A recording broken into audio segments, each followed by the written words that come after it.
Hi, I'm John Sicotte, executive editor of the Brewer magazine. Welcome to another edition of the Brewer magazine podcast. We are sponsored by Keg Logistics. You can go to keglogistics.com/brewermag to check things out there. And don't forget to like and subscribe to our podcast. We're available on YouTube and Spotify. And thanks so much for tuning in right now. And of course, 24 hours a day, you can always check out your business resource publication, brewermag.com. Okay, so many good things going on. We've got the next issue going to be coming out, working on that right now. But over the last few weeks, I've actually been approached by some podcasts to be interviewed. And I thought, well, that's pretty neat. Like, I'd love to be able to, share what Brewer Magazine is all about, along with one of the local things that I do for Northwest Ohio with a Facebook page to help promote the Northwest Ohio craft beer page, craft beer with craft beer news. The thing I was thinking of was, podcasts, like that's pretty cool. And I had to look, like, are there breweries doing podcasts? And well, one of them was a brewery that was interviewing me. Shout out to Buffalo Rock here in the Toledo, Ohio area. But I started looking, like, what are some popular beer podcasts that are actually run by breweries? And one of the longest running ones is actually Land-Grant Brewing, right down the road from me in Columbus, Ohio. So I had to tune in. I listened to a bunch of episodes. I thought it was really cool. They kind of delve into a little bit about their beer. They have some fun, and some people that work there kind of peek behind the scenes of what is going on. I'm like, what a great marketing tool. And actually, in this conversation, you're going to find out it didn't even start really as a marketing tool for consumers. But Walt Keys from the brewery, one of the co-founders of Land-Grant, tells us it actually started as a communication tool for his staff to learn a little bit about the new beers that are going on tap. And I thought that was really interesting. So we talk about that. We get to know Walt a little bit and enjoy this episode of the Brewer Magazine podcast. We're talking about podcasts. This Brewer Mag podcast is sponsored by Keg Logistics. Now's the perfect time to review your keg management strategy. Whether you're seeking a truly flexible keg rental program or intrigued by the seamless distribution freedom of paper fill, Keg Logistics is ready to craft a personalized solution for you, ensuring you receive the kegs you need precisely when you need them. For details, visit keglogistics.com/brewermag. Keg Logistics, modern solutions for keg efficiency. And we welcome in Walt Keys of Land-Grant Brewing Company. Walt, thanks for joining us here on the Brewer Magazine podcast. Yeah, no problem. Happy to be here. Yeah. It was cool because it was just one of those things where I started thinking about it. And funny enough, I was actually just interviewed on a podcast by a brewery here in Northwest Ohio, Buffalo Rock. And it made me think, how many breweries actually kind of do their own thing when it comes to creating a podcast just as another venue outside of the regular social media norms? What launched Beers with the Brewers by Land-Grant? Yeah, so we've been doing this a while now, sort of started in a very unofficial capacity and then kind of took it, public. And it all started because in like the early days of Land-Grant, we had a small team. We were self-distributing at the time, so our salespeople would be all over the place. Delivery drivers would be all over the place. Bartenders would be everyone's running around 1,000 places, and it was tricky to when we would come out with a new beer, to find time for everyone to like come sit down and sit with the brew team and really taste through it and get all their notes on the beer and the inspiration and the recipe and anything unusual that went into the beer, et cetera, et cetera. So we're like, our sales staff is spending all this time driving around. We could sit down and record these conversations, and whoever can make it in person is welcome. And we would sit there. We basically put a microphone in the middle of the table, and Dan, our brewer, would talk us through the beer, and we would record that conversation. We'd kind of talk about the beer from a sales and marketing side, like where does this fit in the market? What can we do with it, et cetera? Tasting notes, food pairings, all that fun stuff. Really as a tool for our primarily our sales staff so they could just listen to it while they're driving around. And if they're not able to come in, they'd still have access to all this information in sort of like a easy to digest kind of way. And we did that for a few months, and it worked well for that sort of purpose.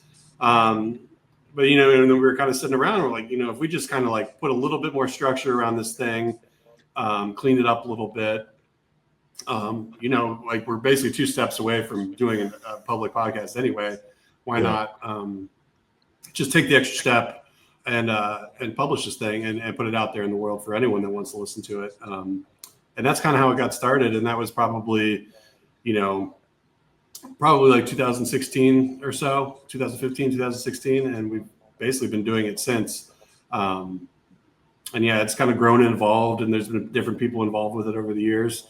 But it's been a lot of fun primarily.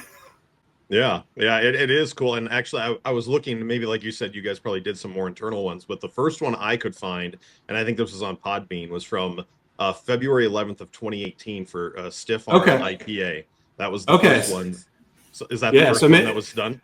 Yeah, probably. So yeah, I guess we probably did it internally a little longer than I remember, but yeah, that sounds about right. And yeah, our Mark Richards, who used to kind of run our operations, he's since retired, but he actually ran and still runs a podcast with his friend called the oh god, I'm having a brain fart now. The All Things Beer podcast, I believe, with Pat.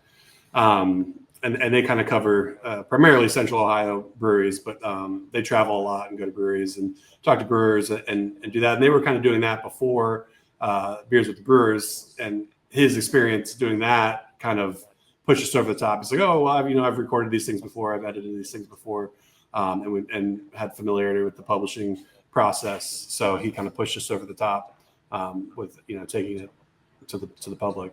Nice. Well, let's backtrack just a little bit so that we can find just, who's Land-Grant. Tell us about, kind of the journey that you guys have. I know who you guys are. You're right down the road. I'm in the Toledo area. You guys are in Columbus, Ohio. But, for the general audience that hasn't heard of Land-Grant, tell us a little bit about your brewery and kind of your journey. Yeah, absolutely. So we're a brewery located in Columbus, Ohio. We're like right across the river from downtown in the Franklinton neighborhood. We opened back in 2014, so we've been at it more than 10 years now, which is crazy to think about in certain ways. And certain ways, it's like, oh, that's only been 10 years. But yeah, so we opened back then. I started Land-Grant with my buddy from college, Adam Benner. We both went to Ohio State here together in Columbus, and it was one of those. It's a story you hear a lot where he kind of got really into home brewing. He was living in Chicago at the time. My background is in design, and I was living in Cincinnati, and his hobby of home brewing became my hobby of designing labels for his home brew.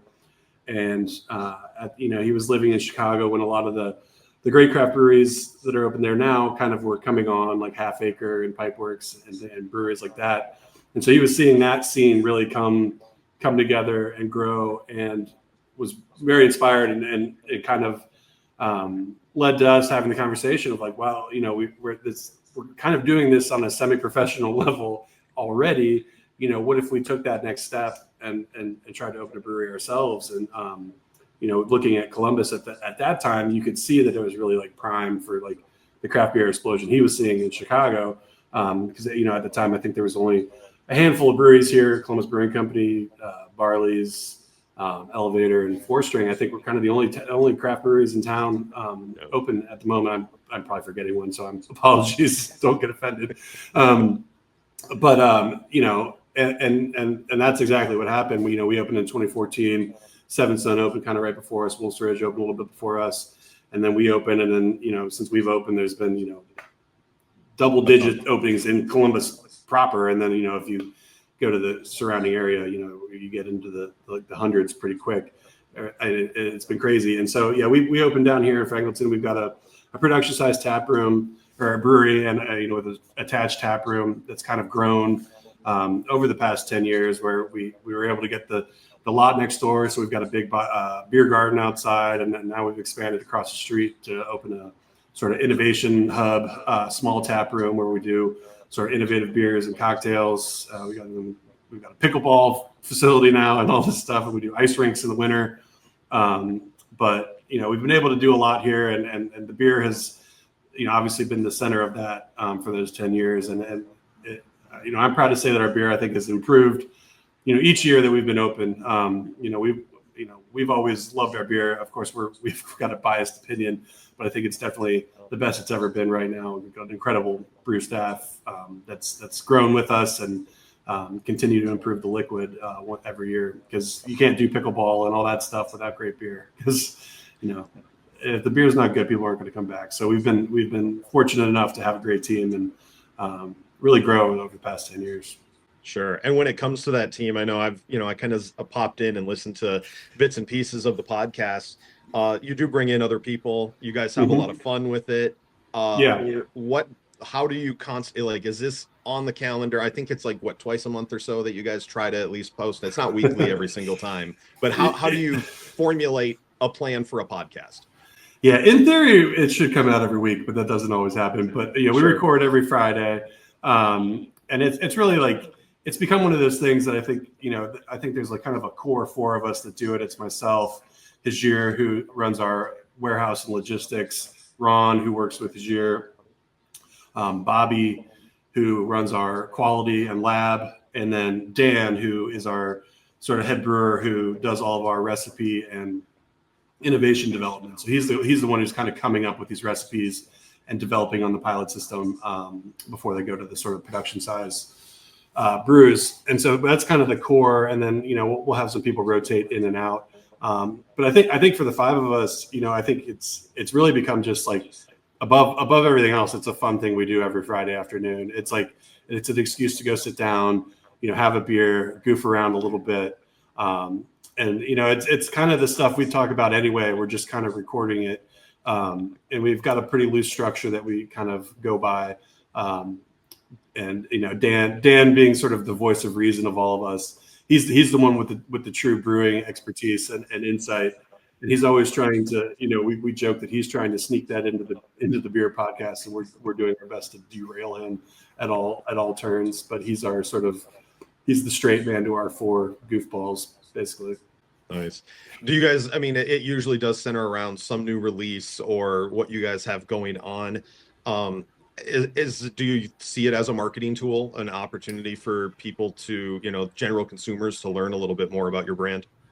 Yeah, for sure. I think we look at it as a way of sort of, peeling the curtain back a little bit and seeing what goes into developing a beer, both from the brewing side of things, but also, I'm in there from a design and marketing side to talk about, where the label came from or the name idea, that kind of stuff. And, I think it's, we definitely think of it as a marketing tool. But I don't think we necessarily approach it as this has to be, buttoned up or, approved by the sales team or anything like that, because we want it to be fun and loose. But we definitely use it as a sort of sounding board for whatever we have going on. And, we typically try to cover, we've been doing kind of 2 beers an episode. We churn out a lot of beers. We've got a great pilot program, so there's always something new on tap. So we typically are reviewing or going over 2 new beers each episode, and then in the middle of that, we'll kind of talk about what we have going on at the tap room, let people know what's happening down here. But sort of that cadence of we've always got beers coming out, we've always got something to talk about, and then on the rare occasion that we don't have a new beer or 2 new beers to talk about, there's a dozen other things we can talk about. Last week we brought in a bartender to talk about just her experience working at the tap room and the stuff she goes through, her NCs every day, and getting into some of those funny stories. And then there's always events we could talk about, or just developments in the brewery itself. So it's the beer kind of keeps us on a nice regular cadence, but on the rare occasion that we don't have a new beer to talk about, there's always somewhere else we can go with it, sort of in the brewery world. Is there any podcast? Now you're looking at 7+ years in the public, of those. Are there any that you're like, I really loved this one? It was fun. It was informative. You feel that it's just, mitigated shit show every time that you're in there. What would you say if someone, is just a brewery that's listening right now or watching this, is this would be a good starting point to see the best of what we've given you? Yeah, I think it's always fun when we can get someone from outside the brewery to come in. We've done some really good ones with John Blakely, who runs the Daily Growler here in Columbus, so he's got 3 locations now, but it's a sort of craft beer bar, growler shop, really great place, and he's a really unique dude. So we've had him on a few times to talk about an event we do with them called Prints and Pints, where they pair up breweries with designers to do art prints. but they come on each year. And it's always a lot of fun because he's just a very irreverent and fun guy to talk to. And then I kind of mentioned this, and we've done this a few times through the years where we'll bring on a panel of bartenders, and we call it's the Beers with the Bartenders episode. And it's just, it's a great, I think, sort of insight to talk to them and just, hear some of their stories about, customer interactions. And we keep it pretty light. They're not coming on to complain about folks, but, we'll talk about, what's your favorite mispronunciation of a beer name and stuff like that, which it always, brings out some good answers and some funny stuff. But yeah, no, I wish I could pull out like a single episode that I love, but I would say if someone wants a good listen, to go back and look for one of those Beers with the Bartenders episodes. Yeah, and because really, I mean, and being a co-founder, exactly that you're not always there. You're not you probably were at the beginning, the face, like you were around, you're able to talk to people. Your bartenders, your staff that are there at night, especially, are definitely the face of your brand. So they probably have the best interactions with people, and to kind of help build, the Land-Grant brand that way through, across the bar. Yeah, for sure. And I mean, I think, that's a good point. That's important. I think, Adam and I are still very involved day to day. I mean, Adam's over there right now, like rewiring the AV system or something. And, he's always like tinkering. So it's like, we're definitely still here every day. I have a little studio across the street from the brewery. I can see the brewery right there, just because I need my quiet zone to work. But I think, and we encourage, obviously the bar staff, but, all the employees to listen to it, because it is that, we don't always get together, and still it can provide insight, especially into the beer, where the brand came from or whatever it is. Because I'm here Monday through Friday, but I'm not necessarily here, on Saturdays and Sundays most of the time, unless we've got an event going on. So there are bar staff that I just don't see very often. And it is a way to sort of like for them to kind of like, get insight from the Monday through Friday staff and stuff like that. So for sure. Yeah, it was, and this kind of ties into just, I was going to ask you, like, do you care about the numbers? Do you, watch how many streams there are? But I was talking to Eric Fowler, who's the executive director at the San Diego Brewers Guild, and they have their own podcast. And of obviously, he's like, well, it's a very limited and niche piece, because you're really only broadcasting like what they focus on. Kind of what we do is the ownerships, the brewers, people that work within the San Diego beer industry. Yeah. And the same for us. Like it's hard sometimes when advertisers ask us, our numbers, and it's like, well, we're not a consumer facing publication or a consumer facing podcast. So the numbers are never going to be skyrocketingly huge. Do you guys, have you looked at those? Do you care about those? Or are you kind of just happy being able to make it and you don't really look at that kind of stuff? This Brewer Mag podcast is sponsored by Keg Logistics. Now's the perfect time to review your keg management strategy. Whether you're seeking a truly flexible keg rental program or intrigued by the seamless distribution freedom of paper fill, Keg Logistics is ready to craft a personalized solution for you, ensuring you receive the kegs you need precisely when you need them. For details, visit keglogistics.com/brewermag. Keg Logistics, modern solutions for keg efficiency. Yeah, I mean, like when I publish it, I see each week, you had this many downloads or this many whatever. So, I mean, I see it. I can't say that it really, drives what we do. I think first and foremost for the five of us to do it, like I said, it's really, we kind of do it for ourselves a little bit just because it's so fun and it's an excuse to get together at the end of the week. I think we try to make each episode entertaining and make it as, fun as possible for people. And we joke that my mom's the only listener because I do know that she listens every week. But but to your point, it is niche. It's a podcast for craft beer fans, and it's also a podcast also for craft beer fans living in or near Columbus, Ohio, or that might be traveling to Columbus, Ohio. So I don't think we're ever going to be at the top of the Apple chart or anything like that. And I don't necessarily think that's our goal either. I think it's really an opportunity to get together and talk about the beer. And if that's something people are interested in and want to listen to, that's all the better. But I don't think that's necessarily like our driving purpose behind it. Do you get feedback though? Do you hear people that come in and say, hey, I love listening to it, or I found you guys because I was flipping through Spotify and typed in beer and it showed up and started listening. And I'm going to go to Columbus and check you guys out. Yeah, no, like every now and then, yeah, someone will be like, "Oh, are you Walt from the podcast?" And I'm like, "Yeah, that's me." And then Ron was at like Target or something recently, and someone recognized his voice. It was like, "I recognize your voice. You're Ron from the Beers with the Brewers podcast." And he was, of course, starstruck. But no, it does happen, and especially I find like when we have big events, like our Jenny's Strawberry Jam or like an anniversary party or something, and we got a lot of folks down.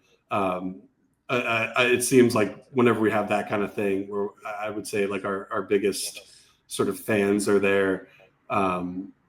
It does sort of not certainly not a lot, but I feel like every time we have one of those, someone grabs me and goes, "Oh, I listen to the podcast every week. We love it. What's the crushability on this beer?" Da, da, da. And so that's always kind of fun. And it's like, okay, people are listening. It sort of validates the whole thing and justifies its existence a little bit. Yeah. Okay, let's get into some of the nitty gritty. Like, how's the equipment for you guys? And, how, what sort of process is it? Like, you're recording, are you editing a lot? Do you have to, is it kind of straight to tape and then copy paste, set it online? I mean, let's start first with the equipment. What are you guys using to record? Yeah, we've just got, and I don't know how like technical I can even be, but we've just got like a little mixer with it's like a 4-channel mixer that we run into my Mac and we record in GarageBand. And we've got 5 mics that we run through there. They're just your standard, stage mics, nothing too fancy. We keep joking that someday we'll upgrade that because their mics, you really got to like get in there. And so whenever we have someone new on there, like holding the mic, no, you got to really get in there. We're not going to hear anything. But we run it through GarageBand. I'm the one who edits it, which is also the reason it doesn't necessarily go up every week because sometimes my real job gets in the way. But yeah, I'll edit it in GarageBand. I wouldn't say I do a ton of editing, but sometimes we get off track, and I'm like, we can cut out this 5 minutes here. I don't think this is really relevant to the conversation or anything.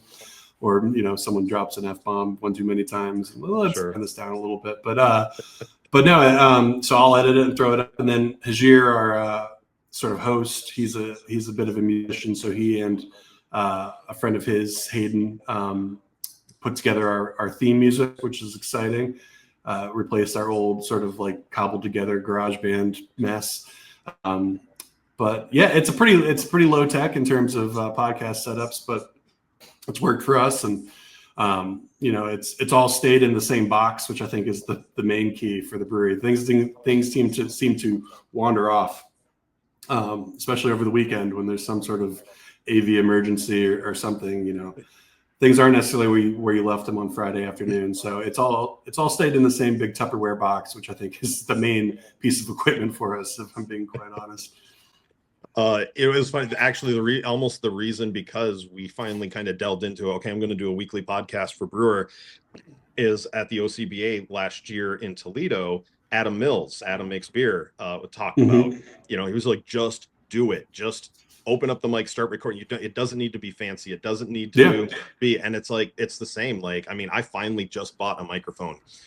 Before it was always just my Apple Mac, just using it off the Mac. So, and then, StreamYard. Okay, well, maybe I'll pay some money there and work there. So yeah, it's very much a DIY type of thing. And I think a lot of breweries probably they think they have to be more than what they see, the Kelsey brothers with all the fancy mics in a studio and things like that.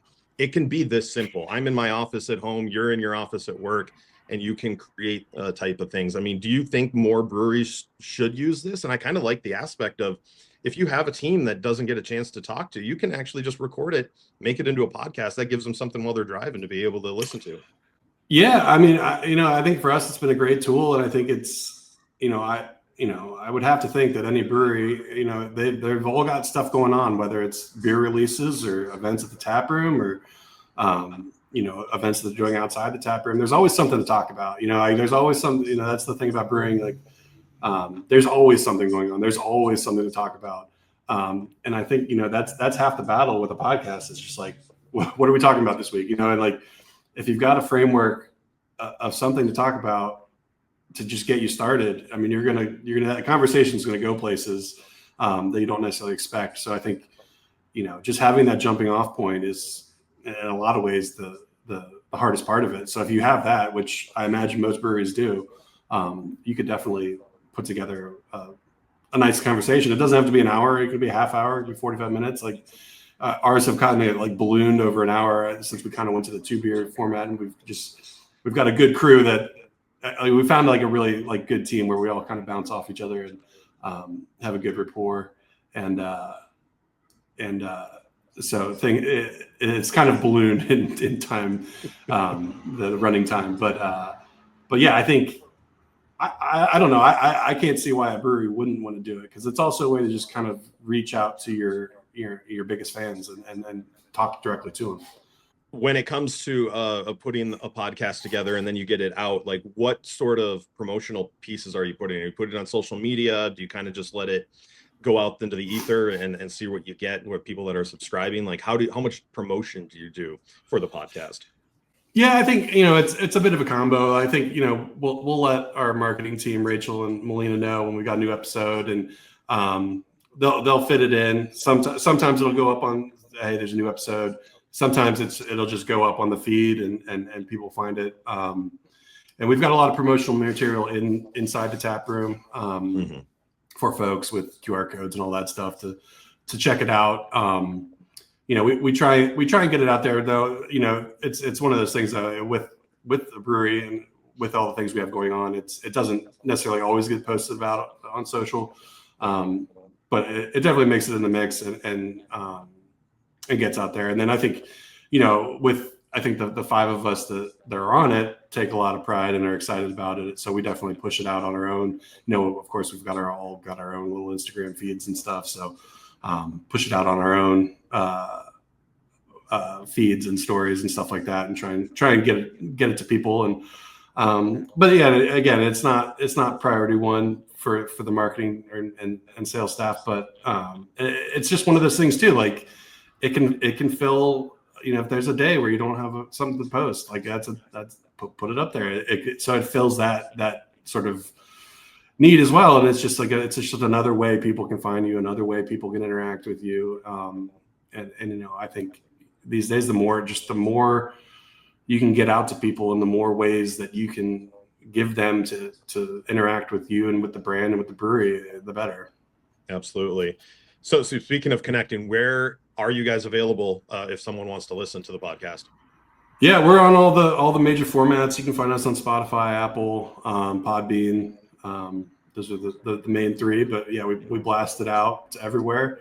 I'm a Spotify user myself, so it's definitely there. And yeah. And it's called Beers with the Brewers, and it's a great podcast. Another thing, every time I'm in the car, I'm popping something in beer wise, and so I'm glad to have you guys in the rotation as well. So we appreciate that. Well, I want to wrap things up with some fun things, and so that we get to know maybe a little bit about you, a little bit about the brewery. Okay. So yeah, sight unseen, throw the first one out here. What's one change you've made to a beer that's made a huge difference? And either that can be taking an old brand, revitalizing it, maybe like you said, with design, a new label. What is something that you guys have done to a beer that has made it more successful after the fact? That's a really good question. Of course, me with my role here, my brain's going straight to redesigns and updates. I think there's several beers over the years. Looking at my list of beers on my wall over here, but I think this is kind of broad in general. But when we first opened, everything was sort of sports focused. We had Stiff Arm, we had Greenskeeper golf beer, we had. I think when we opened, that was going to be our MO, and we were going to focus everything sort of around this beer or sports thing. And I think that worked for a little bit, and then definitely, helped inform a lot of the taproom stuff early on. But I would say a couple years in, we really took a step back and we're like, I don't think we are all one-dimensional people that only care about sports, and we certainly don't think our customers are that way either.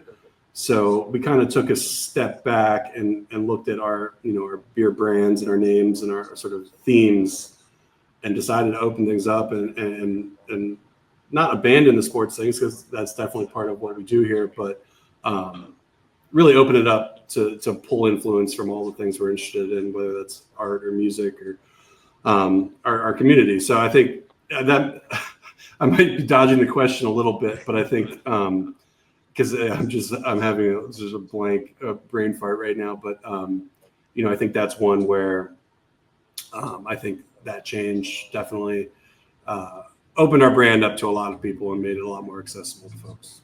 Sure. No, that's an important aspect and understanding. I mean, when you start the business, you're not 100% sure who you're going to be. You know who you want to be, but sometimes you let the consumer help dictate where you're going to go as well. So that's important as well, just being flexible and understanding that sometimes you have to make pivots just to be a brand that needs to survive that way. So no, I think that's a great answer. Okay. All right, let's talk beer. What is an underrated beer style in your mind, and why? Why is it an underrated beer style? We're going through 2026 planning right now, and I think everyone at the brewery wants to make a saison, and we're all really excited about saisons. Nice. But then it's and then sales chirps up, and they're like, well, no one's going to buy a saison.